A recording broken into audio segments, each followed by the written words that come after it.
Mezu, hola, podcasta. Vale, bueno, kentzen dugu. Gure zurrak enduko ditugu.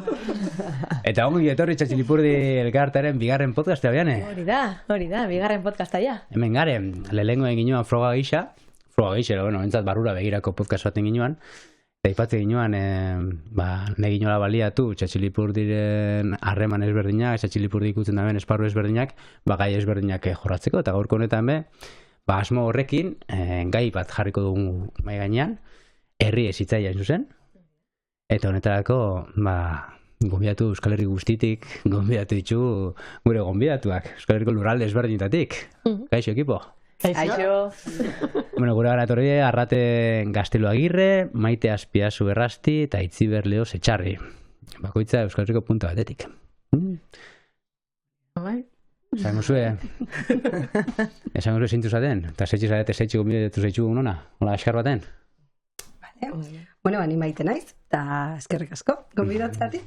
Eta, nik oinarrik Euskal Herriko herri ezitzailin sari dinamizatzen du, eta ni Gipuzkoako herriek eamate ditut. Azpeiti harra naiz, da Azpeiti hor erdi erdien da, eta orduan. Denak 40 minutura gelditzen zaizkit. Oso, no? Bueno, ni taldeko gazteena, esango nukez, bueno, gazteena ez, baina gazteena denboran, ze orain dela urte bat hasi nintzela, justo bete berri orain otsailean, eta hori, Altsasukoa naiz, hor Nafarra, Iruña, Altsasu pixkat hor Iruña aukatu bidatzean, baina hori Nafar sen guztia, eta hori, hauekin lanean Arrate eta Maiterekin, eta hoxe. Bale, eta ni Arrate, ni Larrabetzuarra, eta, ja pare bat eta piku bi urte terdi ja, oinarrin lanean, eta batez ere hori arduratzen naiz Bizkaiko herrien dinamizazioaz, eta hori nire Maite moduan, hori Bizkai erdian, eta denak 40 minutura ez, baina, gertu txamar, que ondo. Ederki, jungo gazitze egiten, ikusten bozu, oianek, gero herri zitzaia, oinarri kontzeptuak, bako gidoi bat, baina gu gidoia salto ingo du. Bale, bale, oso ondo. Salto egiten, esautu zaitxustegu, baina nedo jakite, eta bakoitzak gure ibilbidetik oinarrin, denboratxo bat zidazte bakoitza, batzuk gutxi hau estatu baino. Ze suporatu zuentzako oinarrin, bapatian sartzea oinarrin lanean, bakoitza gure esperientziatik. Eta besoan gidoian, Para nada. Bueno, bale hasiko naiz. Bota. Niretzat oinarri izan zen kriston aukera, ze nin ordu neon hezkuntza formalien lanien, eta neon aldatzeko gogukin, eta oinarrik eta herri ezitzailin filosofionek pixketu uztartze zituen, nik bizi oso nindet hezkuntzan lana, formalien ez formalien, da gero amatasune, eta orduan, hirurek uztartze zituen proiektu bat bezala zan, eta niretzak kriston momentu egokilen etorri zan, aukera hau, eta 2020tik amena bil, horretatzea. Buteka. Nire kasua da apur bat, esango neuke, apur bat geldirik egon ezin dan persona bat nazela, eta ni hasi nintzen karrerak bukatu eta jarraian lanean ofizina baten, eta urte bete pasa zanean, esan neuen, nik ezin nebela jarraitu belan, ez nebela nahi egon zila hortan jesarrite, beste ez dakiz zenbat urte. Eta ikusi neben oinarrin eskaintza, eta, da totalmente contrario, ez? Apurat, inoiz ez nau nire etxeko zilan jesarrite. Beri nau nire kotxeko zilan beste leku batzutara joaten. Orduan, oso ondo. Apurat, geldirik egon ezinan persona batentzako lan perfectoa, ambientito, hori da. Ni irakaslea naiz berez, lehen hezkuntzako irakaslea eta ingurumen hezkuntzako eta mobilak egin izan ditut, ez? Eta, horrekin oso maite nago, batez ere alderdi horrekin, eta orduan oinarri ikusi nuen, justo, batengatik jakin izan nuen, beste pertsona batengatik ere irakaslea, eta esan zidan, etzi bertzuri gustatzen zaizkizula gauza hauek, eta mira hau ze polita ze, eta ez nuen bat ere ezagutzen. Eta hola sartu nintzen, eta hor kuskusiatzen hor webgunean Gero, entzingo gula pixkat webguneari buruz, baina orko iskusiatzen, eta asko ez ulertu gabere, osea, hori, sortu zen ora lan elkarrizketa egiteko momentua, eta ora sartu nintzen, aukera ikusi nuelako ere, gauza horiek lantzeko aukera polita izango litzatekela. Oin dela sema sartu zinen zu? Hori, otsailan, urte bat orain egingo dut, bai? Izukote politxe orduen, Total. Bai. Oso ondo. Oso ondo, igual aurkezpenakin eta burat zuek ezagutute bai ez, komenta oso hori oinarri, herri zitzailean sarea, baina igual, politxilitzeke igual, herri zitzailea zer dan edo apur bat ez, asaltzie, ez, entzuliei edo. Eta ez da erraza. Modu laburrean kontatzen. Ez da erraza. Ez da erraza.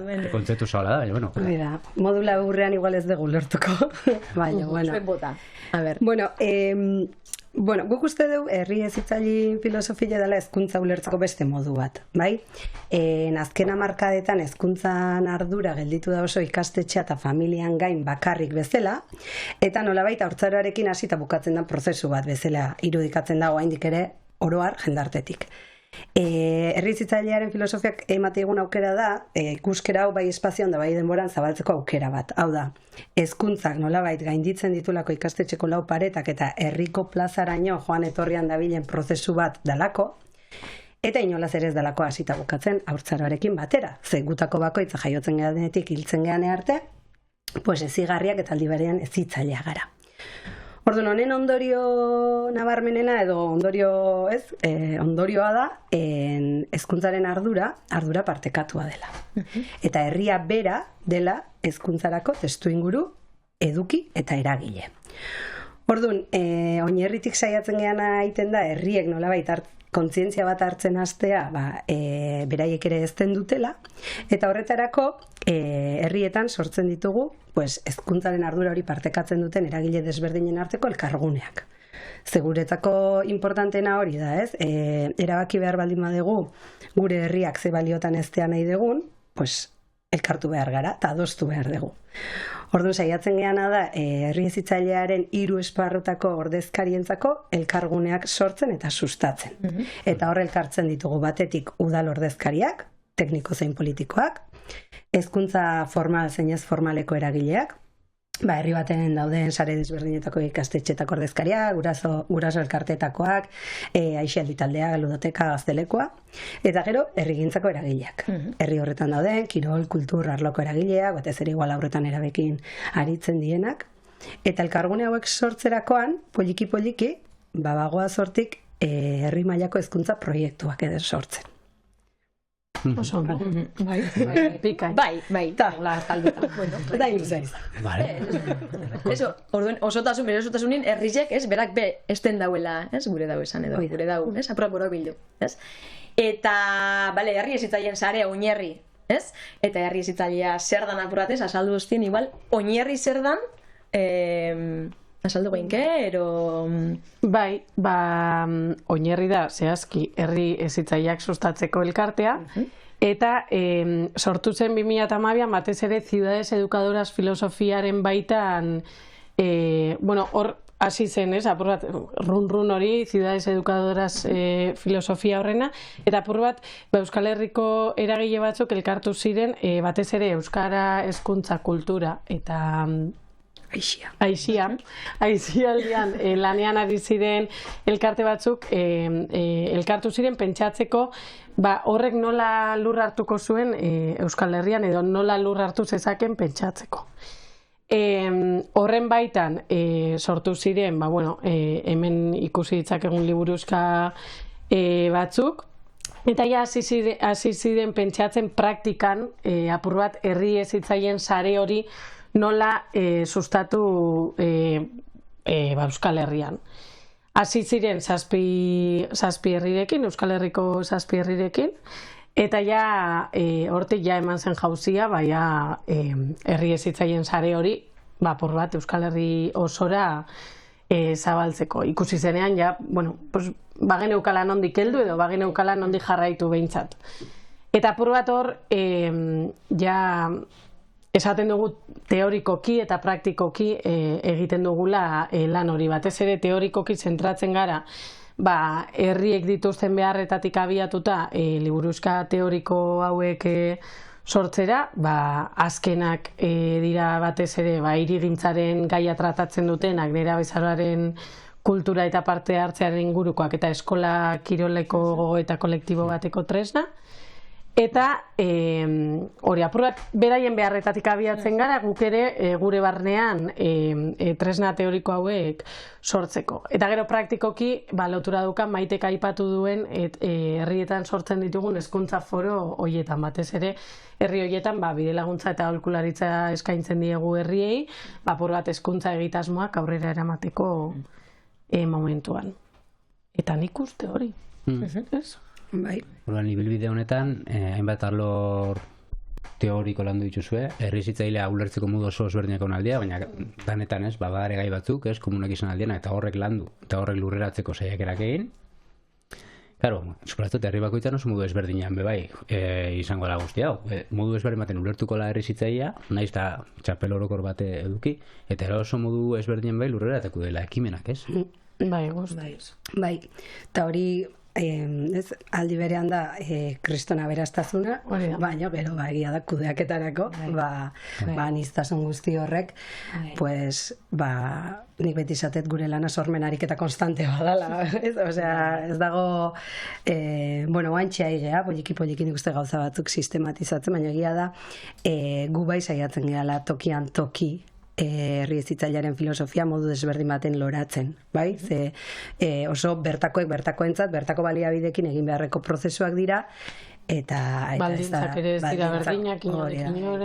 Orduan, gustatzen zaigu, herri bakoitzean forma desberdina hartzea, bai egia dela, oinarrik teorizatu duela, herri bat balio hezitzailetan ez den duela esan ahal izateko, 7 gako guretzat garrantzitsuak direnak kontuan hartu behar dituztela, eta guk hasieratik lagatzen dugu garbi, gure marko hau dela, ez? Eta 7 giltzar edo gako hauekin bat egitean nahiko genukela, sare honetako parte diren herriak, ez? Haurtzaroaren kultura eta parte hartzea, aniztasunean eta berdintasunean eztea, euskera, herrietako ingurumen naturala eta kulturala balioan jartzea, eta komunitate sarea saretzea, ez? Eta berea. Bueno, horrekin, giltzarri hauekin eta txapel orokorrakin, herri ezberdinak bat egin dabe oinarrirekin. Eta zenbat herrik esango zinuken? Zenbat dauzen oinarrin? Zenbat parte hartzen horien? Venga. Bota, ona, zeo zer esaten, venga. 22? Bikoitza. Bai. Momentuko argazkia, zein da momentuko argazkia, zenbat herrik, indabe bat filosofia honekin, eta zela hor barantuta Euskal Herri guztian esan. Sarea handia da, batez ere, Gipuzkoan Gipuzkoa zentrismo pixkat badago, oraintxe bertan, Nafarroan, Nikola Nafarrotik ez oio lehitza egin da, eta hor gabiltza 3 herrirekin, baina orain beste berri bat ere hor etxarri nabiltza eta sartzeko asmotan, eta sartuko dira. Eta horre Araba konkistatu nahian, eta bai, lortu dugu, pixkat, aberra gurainen nola hasiko gara, eta ber horre bai lanean hasten garen, eta gero hor Bizkaian eta, badagore saltza. Badaude herri batzuk, bai, ez gara hasiko esaten zen badauden bakoitzean, egia gainera, Ipar Euskal Herria ere badela helburu handi bat, hor daukaguna, baina, totalean edo esango genuke, 50 herri inguru gaudela gaur egun. Bai. Orain gainera bazkide laguntzaile dira.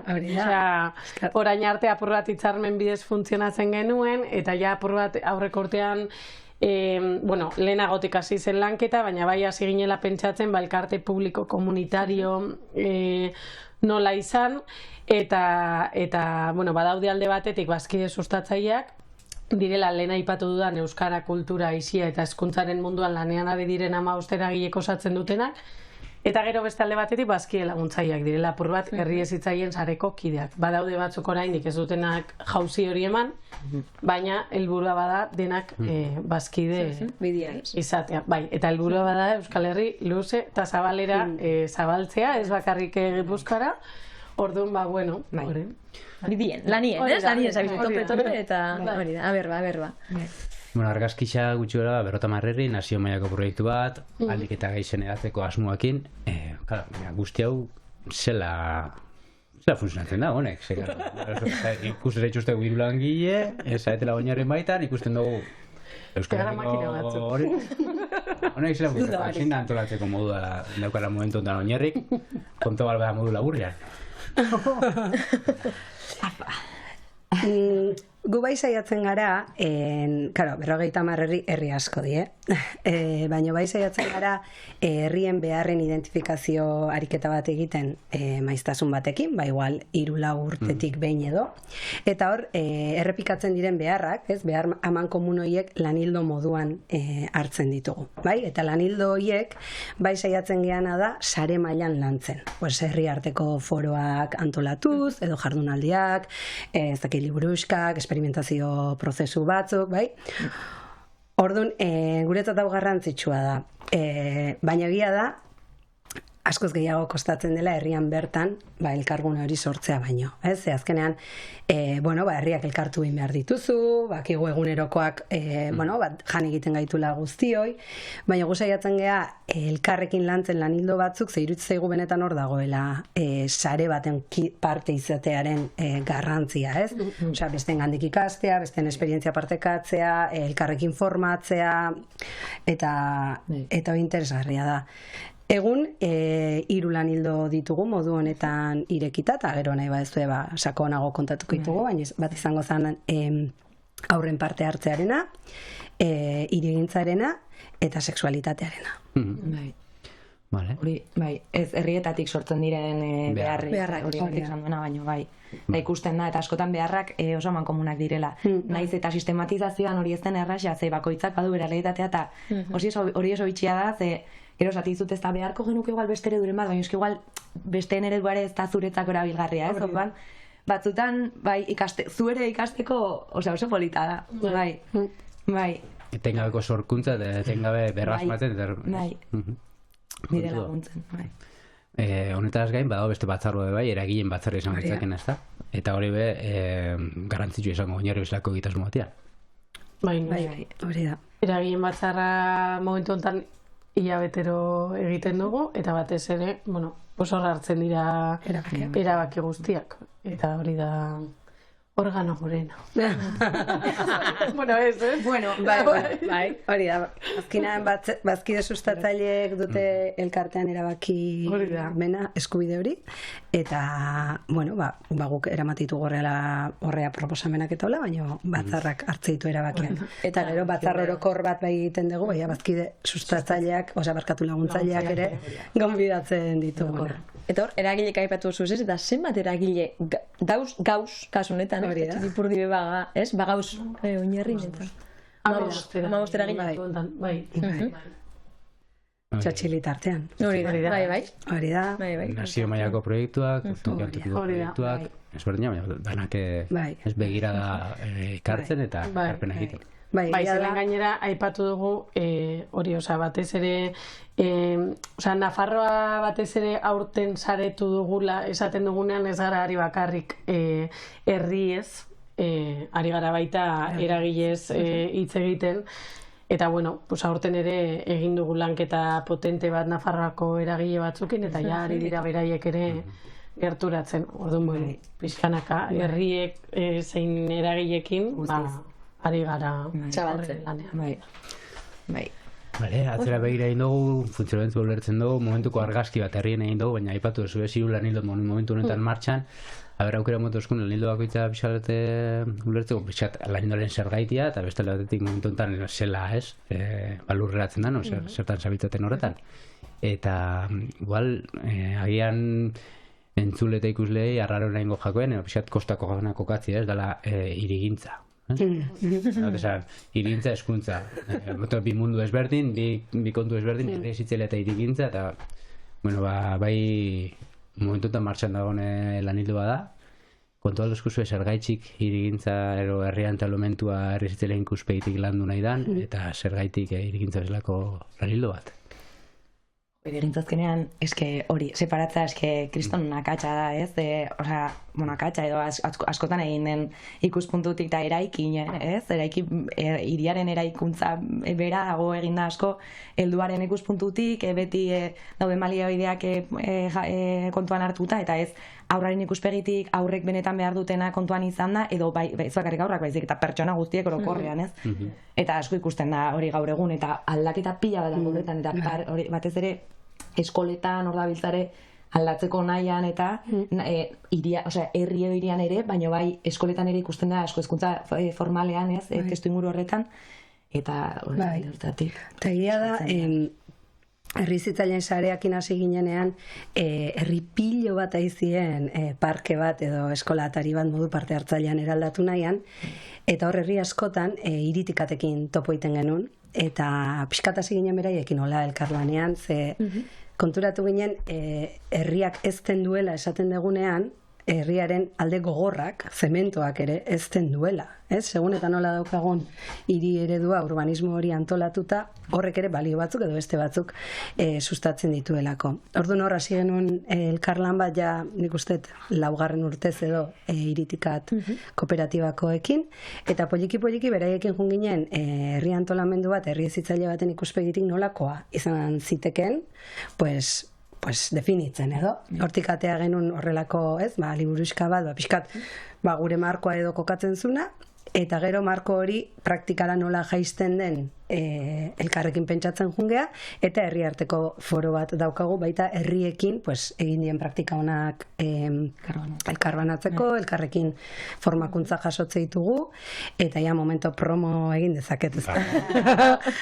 Urrengo hirigintzako herri arteko foroa izango da otsailaren 13an Tabakaleran, goizez, eta hor proiektuen azoka egingo dugu, eta kontatuko izkigute 5 herrietako esperientziak, eta animatzea jende guztia partetortzea. Bueno, lan hildo bat, segurazki honalko inake podcast bat, honetaz hitzei, urrengo baterako. Baina, gare bezala lan hildo batzuk, eta nahiko inuke bai horren berri izan, sexualitatean lan hildoa, igual berriena gana, segaitxik, eta zela da momentu enten. Bueno, oinarritan zegoen gehiago arratea, hasiera, hor nondik sortzen, Bai, bueno, gure beste bazkide sustatzaile bat Irukilarroxa kooperatiba da.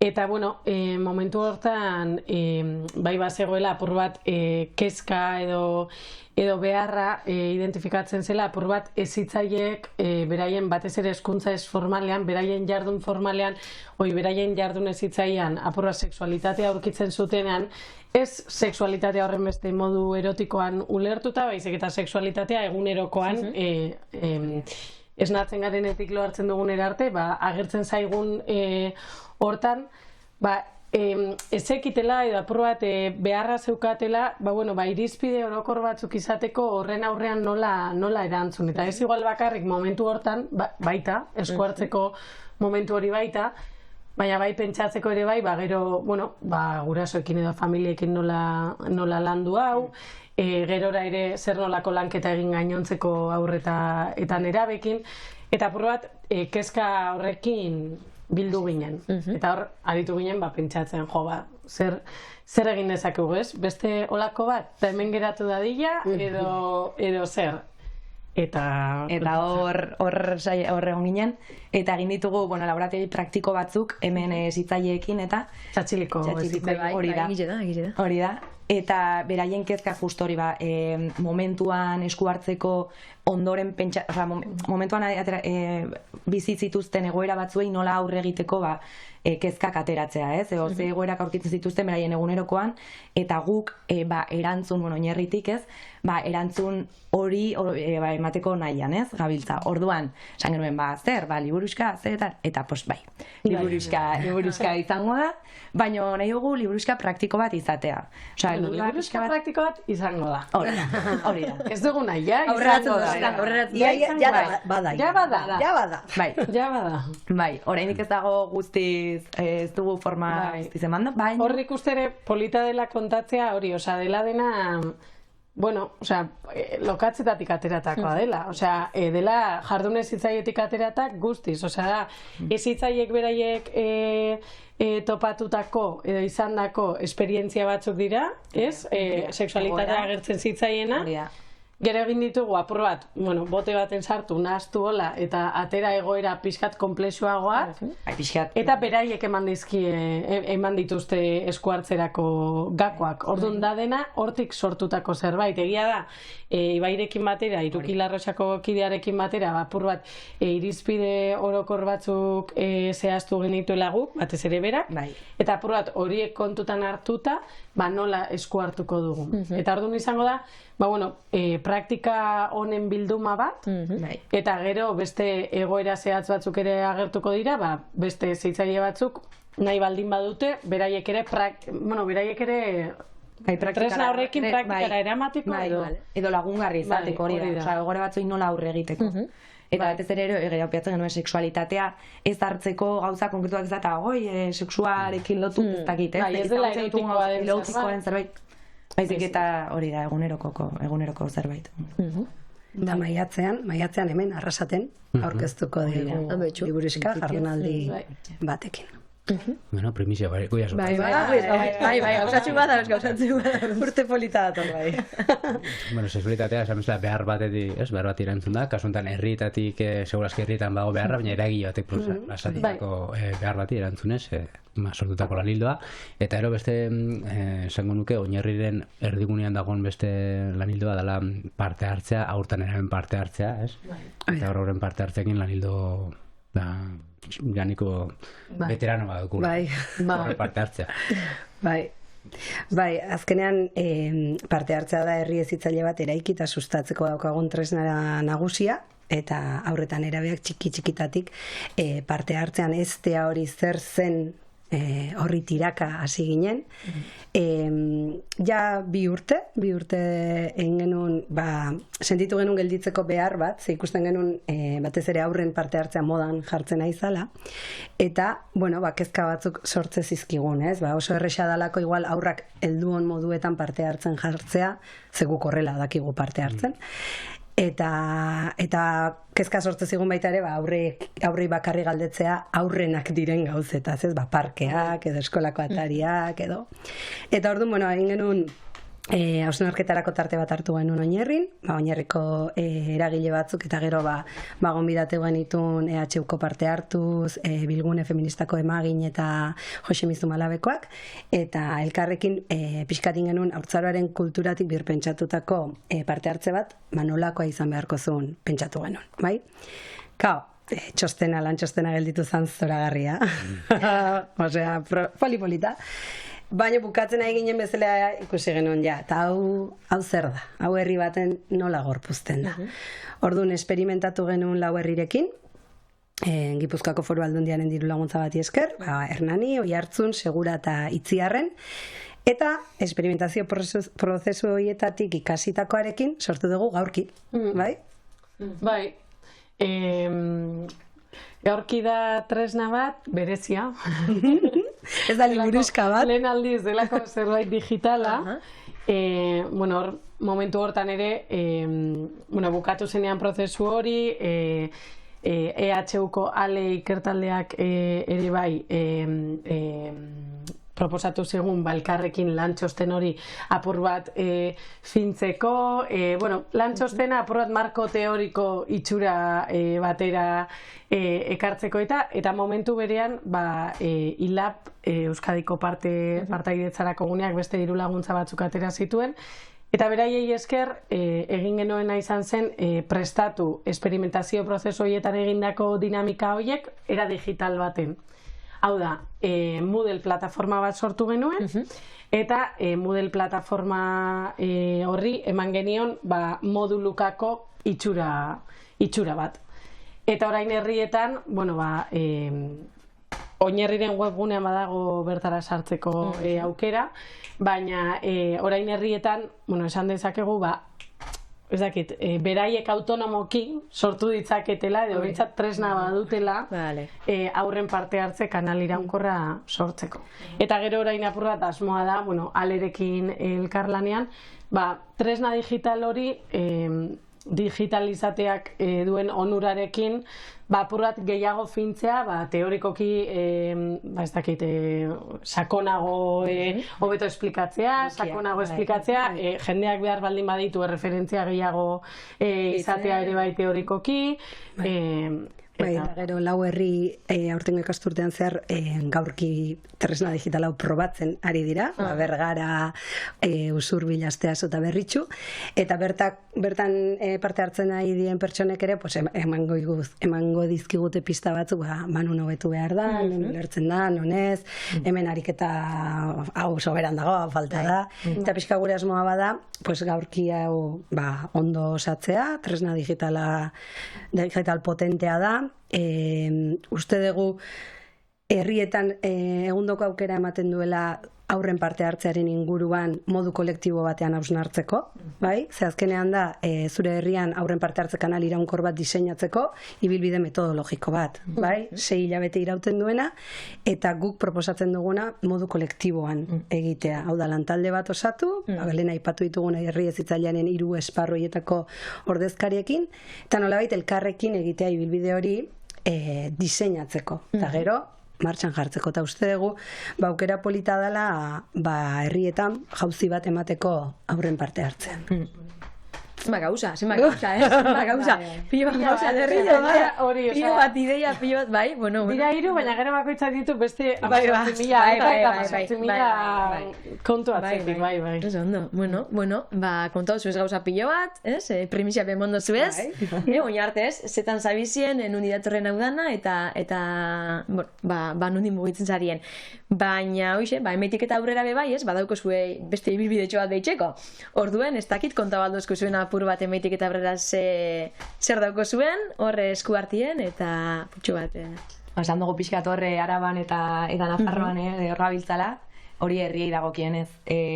Nafarroan ere hori justo eragile moduan ere aixialdi eragileak sartu berri dira, hor gabiltza kontaktuan eta saretzea lortzen dugun ere Nafarroako eragile horiek eta gure artean, eta eragile berriak bilatzea, hor kolaboratzaile berriak, ez, osea pixkat horre aliantza eta lagun berriak, eta hor gabiltza hori ez, izango litzateke gure helburuetako bat, edo gure norabidetako bat, eta hori Nafarroari, osea, hor pixka dago kian. Etxiantza. Behar dugu.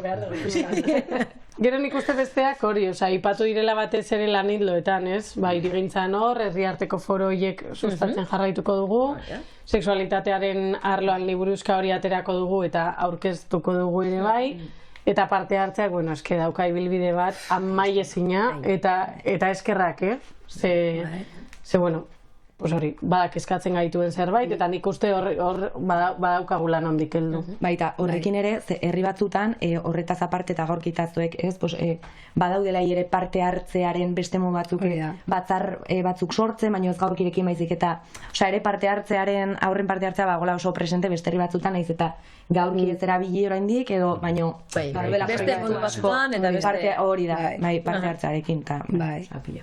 Eta horra adibidez, zitzaileen herri arteko foro bat aigea probatzen, hor, esperimentazio prozesuan parte hartu zuten 4 herrietakoekin, baina, ikusten aigea funtzionatzen dula, eta badala behar bat igualez, aurrenkin parte hartzea sustatzen duten zitzaileak elkartu, lehengo gauza bera, esperientziak elkartrukatu, zertan asmatzen aigea, zertan ez, elkarrekin formatu, eta uste dugu hori izan daitekela hurrengo ikasturtearia begira, igual sare osora zabaldu dezakegun zerbait.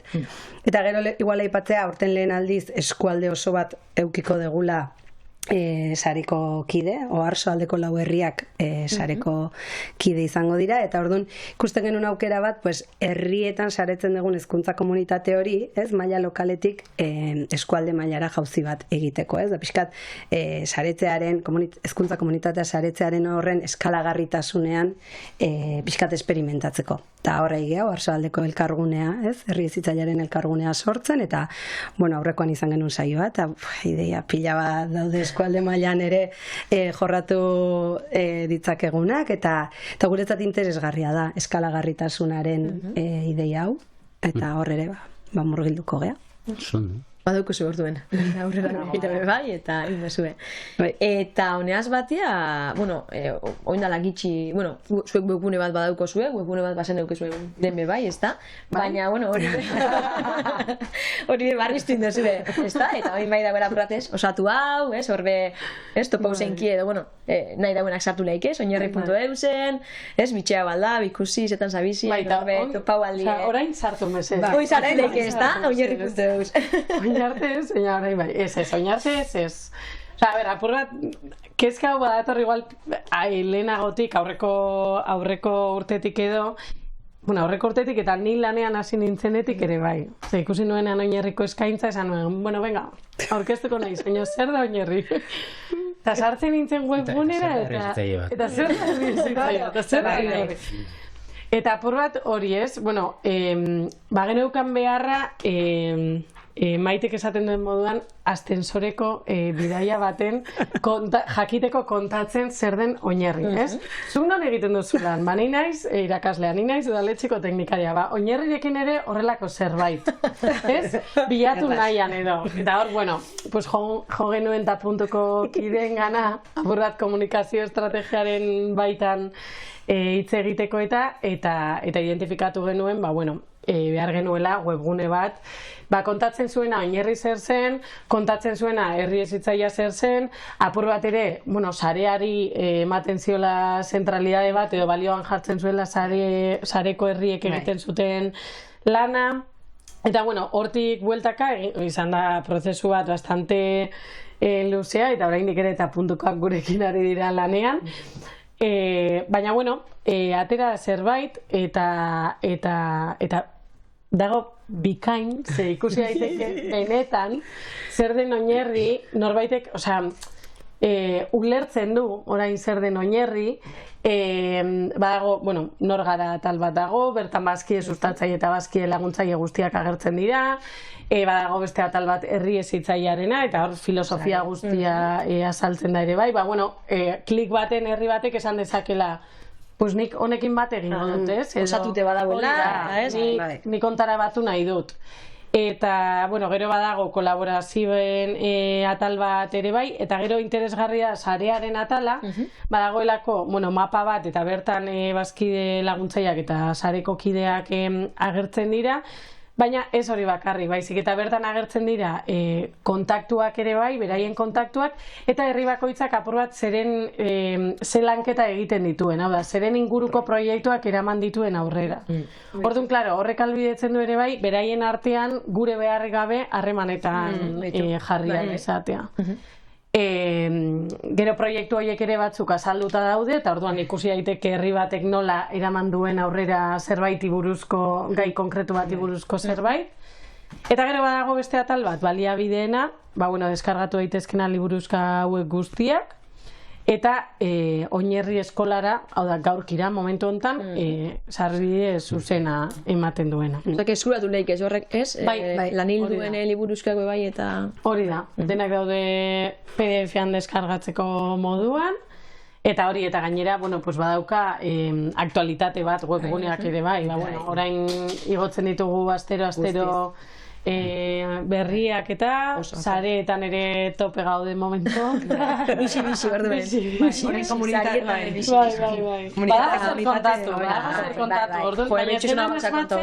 Hori ez genuen asmatzen, pues igual nola kontatu. Baina, bueno, pues orain bide laguntza batekin, eta zentzoreko ere lortu dugu. Berritu bai kapixu, baina lortu dugu zentzoreko bidaia baten kontatzea. Elburu. Komunikatiboki guzti hau kontatzea behelen erronka esaten da, ez beste erronka bat, ez? Egiteaz gain, zela kontatu, zela jakinen hasi guzti hau. Ascensoreko gora bera baten ez, podcast baten uste dut kontau dugula, ez? Bai, nik uste bai. Ulertu da. Nik uste baietz. Gura asmo hori zaren. Ez bat zineten oinarren egongo sartuko zineten. Bain kontatu eta komentzitu zaituztegu, Ni gustora egona zuen entzuten, ez? Hori bai importanti da, ez? Bai, transmiti duten duzuen hori, zelan kontentan duzuen, da, azkenin bizipenetatik eta zuek, ez? Ba, zuek itxen duzuen lan horretatik, orduen. Nik uste hori bai importanti edala, ez? Batutan unertzeko, eta esateko, bueno, ba, ni be horren parte izango naz, edo... Eta nik uste dut hori, ez? Askotan aipatzen dugu, gure ADN-ean badagoela eraldatzaile izateko bokazio hori, gauzak aldatzeko, esan du mundu aldatu nahi dugula gure esparrutik, arrasatetik. Eta nik uste dut bat egiten duela horretan oinarrikin ere, ez? Gauzak aldatu, eraldatzeko bokazio dukan nazio mailako proiektu bat, non Txatxilipurdi hasiera-hasieratik dago bertan, eta non bat egiten duen, lanketa guztiekin, ez? Beraz, hortzioko erronka, guk bai, hemen egozten den guzti hori zela ekarri aldugun guk elkartea eta gure egunerokotasuna eta gure nokatzara bai. Neiko erronka izaten da, ez? Egitatik nola heitsi. Eta gaurko honetan hori nahi joan egitea, Txatxilipurdi zeharkatzen daben, Txatxilipurdi parte hartzen daben nazio mailako proiektu hau, hona ekarri eta podcast honetan. Zaiatu lantzen, da ikuste bai jenteak, arrasatetik eta hezkuntza formaletik lan egitea zait, badukula beste esparru batzuk eta beste txapel batzuk bai parte hartzen dugunak. Hori da. Bai. Bueno, jare, bukatuko... Bai, txiran gongontza igual bigarren podcasten ez? Eskerrik asko, irukote etortza. Zuei da. Plazer bat izen da gai guzti hobek lantzia, eta, bueno, urrengo baten berriro. Da, oine igual gauzatxo bat, ez da? Bai, pentsau dugu igual, emetik eta aurrera, podcastetan, bukaerie, bai, podcastetan bariatzie, edo bukatzi, abesti batekin, orduen, gonbidatu eskatuko jakie, abesti bat proposatzeko, eta guk abesti hori piniko dugu, podcasta bukatzen da, orduen, ondo ikusten bozue, animetan basarie, abestiren bat botatzera eta aukeraketi beze gaitxikin zuen, edo beste barik, batzutan urtetin jaku, eta, gaur etorren askotzin entzuten abestia, orduen gure hori pini edo. Ez zuen esku. Ibili gara komentatzen, eske genekien galdera. Elkerrek aztu zuen genik izan gara. Obe geratza hola, ez, bai. Eta, hirugarren ez apurrat pentsatu dugu hortan. Oso azkara adostu, hori da. Bakoitzak baditu bere gustu musikalak, baina, azken aldian olaia inziartik orain ere diska berria atera du, eta, ari gara hor gure bidaia horietan, erreprodukzio batzuk gureak badira, oinarrirenak badira. Eta, bat aukeratzearen, aserre hauek, kantua. Horrekin bukatuko dugu. Horrekin amaiziko orduen. Mi esker. Eskerrik asko, irue. Zuei.